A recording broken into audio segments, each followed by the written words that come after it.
This is Lab 4, Circuits. Our purpose of this lab is to explore the energy and current conservation principles, predict the behavior of circuits containing resistors in series and in parallel, use multimeters to measure the actual values of conventional current and potential differences in the circuits, and examine the behavior of resistors and capacitors. And the preview of our results are listed here. Our fundamental principles, we have capacitance. It just shows that capacitance is the charge stored over the voltage across the capacitor. And then we have electrical resistance and Ohm's law, which says that volts equals current times resistance, and it can be rearranged to find the different values. The node rule means that the current entering the node equals the current leaving the node. The loop rule means that the sum of all the voltage drops around the loop is equal to 0. So for a round trip, the change in voltage is 0. Our models change depending on what we're looking at, but I said that the system is the ammeter, the surroundings, the circuit is everything else. The procedure, we're going to set up different circuits and see how the current changes with voltmeters, more resistors, ammeters in parallel, and see how quickly capacitors charge. Assumptions are that the ammeter's resistance is negligible and the Y resistance is negligible. And our conditions, initial conditions, observation, and calculations will be talked about in the next few procedures. So the first thing we have to do is predict I1 and I2, so the current in I1 and I2 of this theoretical circuit. So first we use the resistors in series, and we add them up to equal this many ohms, and then we use our loop rule, so EMF minus I times R equals 0. We have two 1.5 volt batteries, so the EMF is going to be 2 times that number minus I and times the R total. And then we get that I equals 0.02 amps, and I1 is equal to I2. Alright, so then when we build the circuit, we get that I1 and I2 are 0.5 amps. It's a little bit different than predicted, but that's because we have different resistors, and our batteries are not exactly the same voltage, or they're a little bit worse, so they have a little less voltage in them. And then when we switch the ammeters, we get the same value, it's just negated, it's just backwards. The circuit, we then create a circuit with an ammeter and a voltmeter, so we change one of our ammeters into a voltmeter, and the voltage we got to be 2 volts, and then the ammeter dropped down to 0.03 amps. The voltmeter has a high resistance, so it decreases the current flow, and that's why the current changed.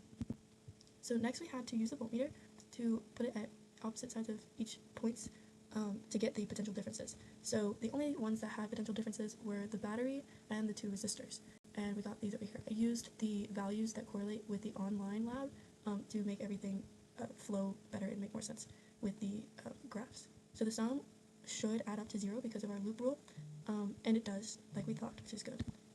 So the reason why, whenever we are trying to figure out what the voltage is, the ammeter doesn't change its reading when the voltmeter is attached to the places, because the resistance is so high that the current doesn't flow through. So like if we were testing with the resistor light bulb here, whenever we are measuring that, the current still goes through this resistor, it doesn't go to the voltmeter because the voltmeter has a higher resistance than this one, and the current does not want to go to a high resistance. So, but when we put an ammeter in parallel instead, however, the current flows through it rather than the bulb, because the ammeter is lower resistance than the light bulb. This makes the current stronger and jump up to 0.07 amps. Alright, and then the resistance of each current element, we had to find that, and that is using Ohm's law, R equals volts divided by current, and we found them right here. Then we had to build an RC current with a 9 volt battery and a 0.2 F capacitor. So with a 10 ohm light bulb, it took 6.6 seconds to charge and also discharge the capacitor, and it took 10.2 seconds to charge and also discharge with a 20 ohm light bulb. The bulb starts out bright and then dims for charging and discharging.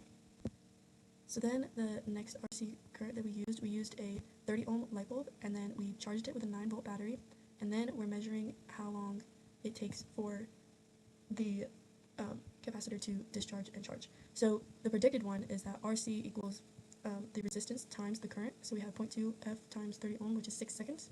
I'm going to use these equations in the next slide to figure out what the actual RC is. So I did this online, and I measured the time and volts that it took for over the course of 20 seconds to discharge the capacitor. So whenever you make this equation, you linearize it using this equation right here, and so the slope of this should equal -1 over RC. So whenever I put them in equations and I rearrange the variables, I get that it was 5.97 seconds, which is very close to the predicted time.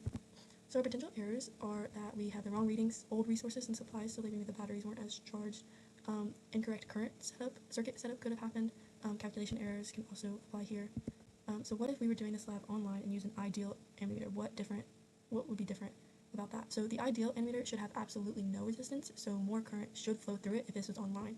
but in real life, the animator is going to have at least some resistance, but still less than a voltmeter. And then what if you were doing this lab online and used an ideal battery to charge a real capacitor with no resistor in the circuit? How quickly would the ideal model predict the capacitor to reach full charge? So an ideal battery should charge the capacitor a lot more quickly in real life. It should happen almost instantly because there's no resistor in the circuit. But in real life, all the parts have a bit of resistance, so the capacitor would not be charged instantly. So like even the battery has its own a little bit of resistance. So yes, thank you.